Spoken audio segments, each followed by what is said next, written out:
Miarabantsika mpianakavy finoana eto amin'ny fitandremana misotro fitiavana riavana ary manona ny fahasoavan-tompo amintsika rehetra. Vita ny fialan-tsasatra amin'ny ankapobeny ary atrika fiainana andavanandro ny mpianatra, ny mpiasa sy ny olona rehetra amin'ny ankapobeny vita koa ny lalaonosy ary ny farana amin'ity an'ity. Ny marika toko fahadimy andininy faharoapolo no iarahantsika mandritra izao afatra izao ary ny fanahy masina ny mbola hitarika antsika andresy lahatra antsika ahafahantsika mitory ny teny amin'ny firenena rehetra. Anankiray amin'izay taranja nanaitra nandritra ny lalaonosy ho amanokana ny fibatana fonjam-by. Nahita vehivavy hoe tena mifaninana amin'izay vitany teo aloha ka miezaka hibata hatrany amin'ny 100 kilao mahery. Misy nahavita, misy tsy nahavita dia natotona ny fonjam-by ilazana hoe voafetra ny herintsika olombelona. Ary eto amin'ity perikopa ity misy olona tena matanjaka natahorany fiarahamonina tsy voafatotra intsony nampahoriny manodidina azy fa voafetra ny heriny teo anatrehany Jesosy Kristy. Ilay demoniaka nisy legiona.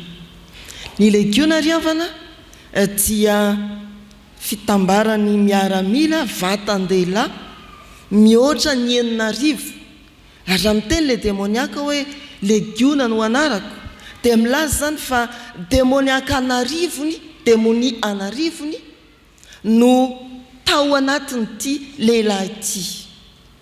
Nahatonga azy to nahery natahorana ary tsy nandamina ny fiarahamonina nefa koa tao anatin'izay ao anatrehan'izay ny lavonjy amin'ny Jesosy lay manana ny hery manafaka. Mitoriteny amin'ny firenena rehetra ka lazao retany rendanitra ataovy manakoako fa voalohany Jesosy Kristy dia manafaka tanteraka. Jesosy Kristy dia manafaka tanteraka. Ny faharoa Jesosy Kristy dia tsy voafetra ny toerana. Ny fahatelo Jesosy Kristy loharam-pahagagana.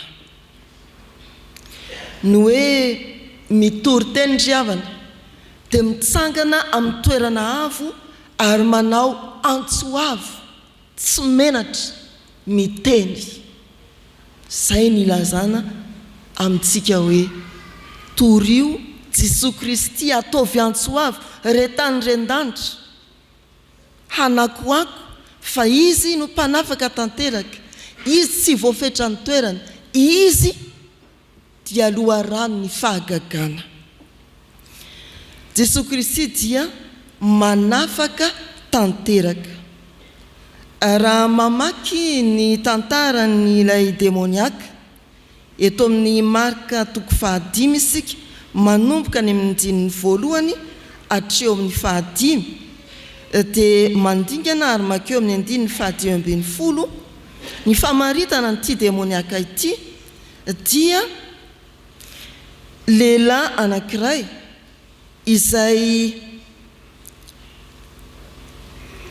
maherisetra mandrakariva na andro na ala hoy ny andin'ny fahadimy dia mitoetra teny amin'ny fasana sy teny atendrombohitra ka ny nananana sady ny tetitena tamin'ny vato.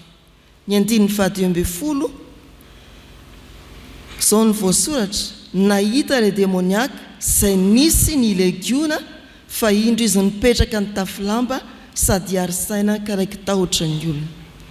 Tsy vitany hoe nipetraka teny amin'ny fasana ny tetitena tamin'ny vato nananana fa efa tsy ny tafilamba intsony satria ny fahasitrany dia ilazana hoe indro izy nipetraka ny tafilamba. ilazantsara ka nyliko moa dia milaza mazava fa efa tsy nitafilamba intsony ity demoniaka ity. Tanteraka ny fanafahana azy, tanteraka ny fanafahana an'ilay demoniaka tao amin'ny Jesosy Kristy. Tsy nisy nahafehy azy tsony, ny fiarahamonina, ny fanjakana, ny fianakaviana, fa natahotra avokoa. Eny amin'ny fasana izy no mipetraka, toeran'ny ranomaso, toeran'ny fahadisom-panantenana, ny famoizam-po, toeran'ny tahotra, teny izy no tamana. Ry havana malala rehetra ao amin'ny tompo, adalana faratampony no aretin'ity demoniaka ity.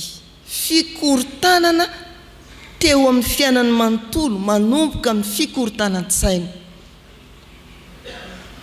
Andriamanitra tsy tompony fikotranana fa tompony raha vao mikorotan-drotana dia tadidio efa fanombohan'ny azo ianao tenen'ny olona tsy milamina dia efa eritreretra kely akafilaminana ao amin'ny tompo. Maneran-tany ny havana araka ny voalazan'ny mpandinika sy ny mpitsabo ny mikorotan-tsaina fa tsy ataony hoe marary-saina dia Nigeria no feno olona mikorotan-tsaina na adala indrindra, be olona adala indrindra. Ny apa-efatry ny mponinany dia voankaziky ty aretiny ty avokoa. Raha manodidina ny 720 miliary tapitrisa ny mponina dia manodidina ny 80 tapitrisa mivakely tsy milamina daholo. Ary Suède no firenena vitsy olona mipika indrindra. Raha miresaka ny Madagasikara indray, ny mpitsabo ny areti-tsaina dia milaza fa ny ray ampahafolony malagasy dia mikorotan-tsaina avokoa. Raha misy olona 10 zany eo amin'ny W dia ny ray amin'ireo izy. Eto Antananarivo ny 770 isan-jatony dia tratry ny fikorontanan-tsaina avokoa. Ny antsasakytsika ireo zany dia efa tsy milamina. Fanombohan'ny areti-tsaina izany. Ary raha tsy voatsabo dia reny hitantsika eny an-dalambe mitombo reny. Ary dia taratra amin'ny zava-misy eto Antananarivo, ny fakomiandro, ny loto sy ny sisa sy ny sisa. Taratry ny fikorontanana ao anatin'ny olona, ao an-tsain'ny olona, ny zava-misy eny amin'ny fiarahamonina. Indraindray isika dia mieritreritra hoe mandeha ho azy zany, vokatry ny azakazaky ny fiainana. Fa ho ambadika ao dia ilay tompony fikorontanana no manjaka sy maneho ny heriny ary ny fahefany eo amin'ny fiarahamonina sy ny firenena. Tsy azontsika lavina izany satria ny soratra masina manao hoe Andriamanitra dia tompony filaminana fa tsy tompony fikotranana. Mbiankoditra amintsika tokoa ry havana ny fikorontanana. Fikorontanana an-tsaina izay mitarika fikorontanana be dia be na any an-tokantrano, any am-piasana, any am-pianarana, any amin'ny fiarahamonina. Rehefa manaraka ny vaovao isika tsy sehatra tsy mikorotana ankehitriny raha ny eto amin'ny firenentsika. Any amin'ny firenen-kafa dia azo indray ny azy fandaontsika tsy hijery afa-tsy ny eto amin'ny firenentsika. Jesosy ihany no afaka manafaka tanteraka. Jesosy ihany no afaka manafaka tanteraka. Tsy voafehantsika intsony ny fikorontanana samihafa. Ary izao perikopa izao ny amin'ilay demoniaka dia mampitodika antsika amin'ny Jesosy, ilay mahafehy ny fikorontanana rehetra ka mitondra amin'ny fitoniana sy ny filaminana. Jesosy no manafaka tanteraka. Rehefa afaka ianao, rehefa milamina ianao dia alaminy koa ny manodidina anao. Torio fa Jesosy no mandamina, Jesoa no manafaka ao anatin'ny korotan-tsaina, ao anatin'ny tsy filaminana samihafa. Torio ny teny. Jesoa manafaka tanteraka. Fa ny faharoa, Jesoa dia tsy voafetra ny toerana. Eo amin'ny 19 dia voalaza ny soratra masina eto amin'ity Marka 5 ity, fa rehefa iondrana teo an-tsampokely Jesoa dia nangataka taminy ilay demoniaka mba hanaraka azy. Nangataka taminy ilay demoniaka mba hanaraka azy. Mbola demoniaka indray moa ilay olona. Rehefa mamaky ny filazantsara ka ny Luka isika 5:17 dia voalazany kosa fa ilay lehilahy nialan'ny demonia no anambarany an'izao 5:20 zao. Rehefa iondrina eo an-tsampokely Jesoa dia nangataka tamin'ilay lehilahy nialan'ny demonia mba hanaraka azy. Fa tsy hoe demoniaka akory no nilaza hanaraka an Jesoa. Ilay lehilahy nialan'ny demonia no milaza midongy hanaraka an Jesoa. Tsy voafetra ny toerana i Jesoa. Ny fahanarahan'ny tompo no noheveriny ity lehilahy afaka devoly ity mba ho fiarovana ho azy. Zara manaraka anao dia tsy ho tratra ny demonia intsony. Zara manaraka anao dia milamina tanteraka ny fiainako hiaraka aminao any an-tsambokely aho. Fa ho Jesoa. Zao ny voasoratra amin'ny 19 nefa tsy navelan'i Jesoa fa hoy izy taminy, mody ihany any an-tranonao ho any amin'ny havanao ka lazao amin'izay zavatra lehibe nataony tompo taminao sy namindrany fo taminao. Ny toerana nandraisan'ilay demoniaka ny fanafahana tanteraka niaraka tamin'i Jesoa dia tsy hoe toerana tsy azo ilaozana, fa toerana andraisana hery sy fiainana vaovao ary andraisana iraka koa mba hitoriana izay nalazain'ny tompo taminy. Rehefa vita batisa ilay tandapa etiopiana ao amin'ny asan'ny apôstôly 20:7 dia voalaza ny soratra masina hoe rehefa nivoaka avy ao amin'ny rano izy ireo lahy dia nentiny fanahy Filipo ka tsy hitan'ilay tandapa intsony. Izy kosa dia nifaly. Ny toerana nandraisa mpamonjena, nandraisana ny fanafahana tanteraka ho an'ity demoniaka ity, ho an'ilay tandapa etiopiana dia tsy hoe toerana tsy azo ilaozana na toerana ifikirana miaraka amin'izay nandraisana ny fahasoavana, fa toeram-panirahana koa. Nandraisam-pifaliana hiatrehana ny fiainana. Indraindray isika raha dia mieritreritra hoe aty am-piangonana ihany milamina be ohatry ny any am-piangonana. Aty ihany isika no matsiaro fitoniana sy filaminana ka faly ery tonga indray ny fotoana hidirana am-piangonana, hivavahana, hiarahana mideran'Andriamanitra.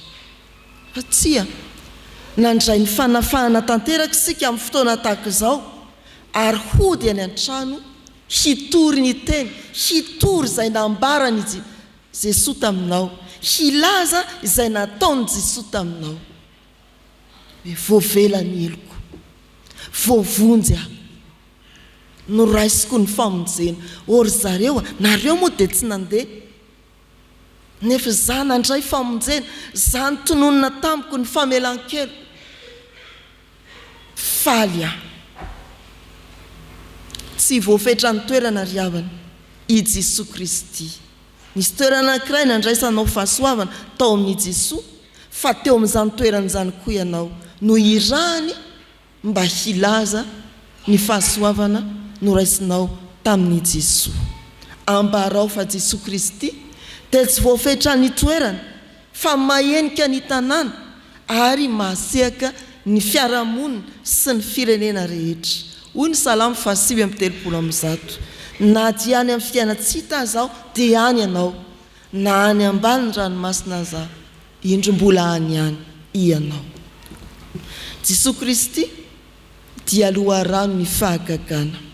Mamarana ny 10:20 rehefa nandre ny toriteny, ny filazana ny zavatra nataon'ny tompo taminy.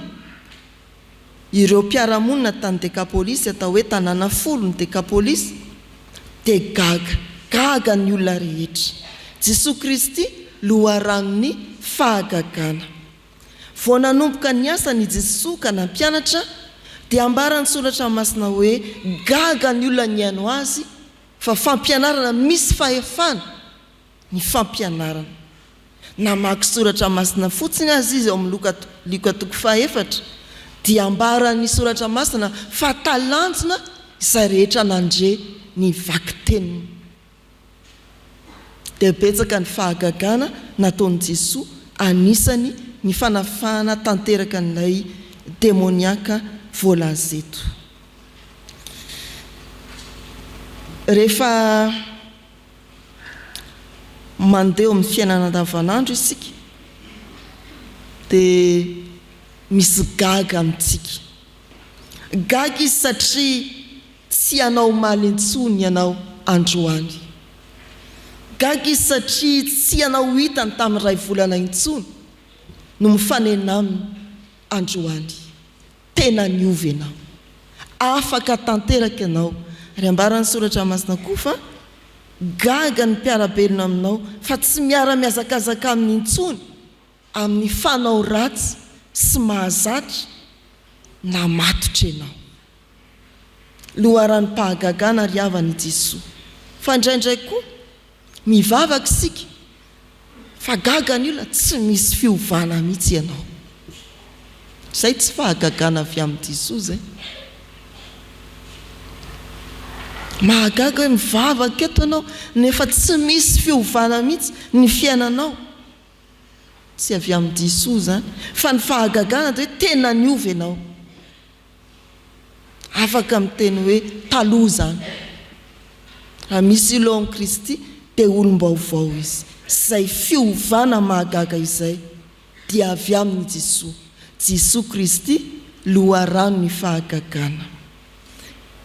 Antsonsika ry havana, ilaza ampahabe maso anao antsoavo fa i Jesosy loharano ny fahagagana. Ny fiovampiainanao dia mahagaga.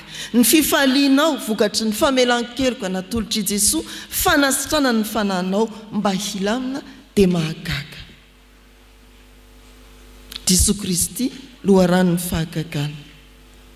Anio ary nandray fahasoavana teto anao, na nafaka anao i Jesosy mandihana tsorio, fa izy no mitondra fanafahana tanteraka, tsy ho anao ihany fa ho an'ny fianakavianao, ho an'ny mpiara-mianatra, mpiara-miasa aminao, ho an'ny firenena sy izao tontolo izao.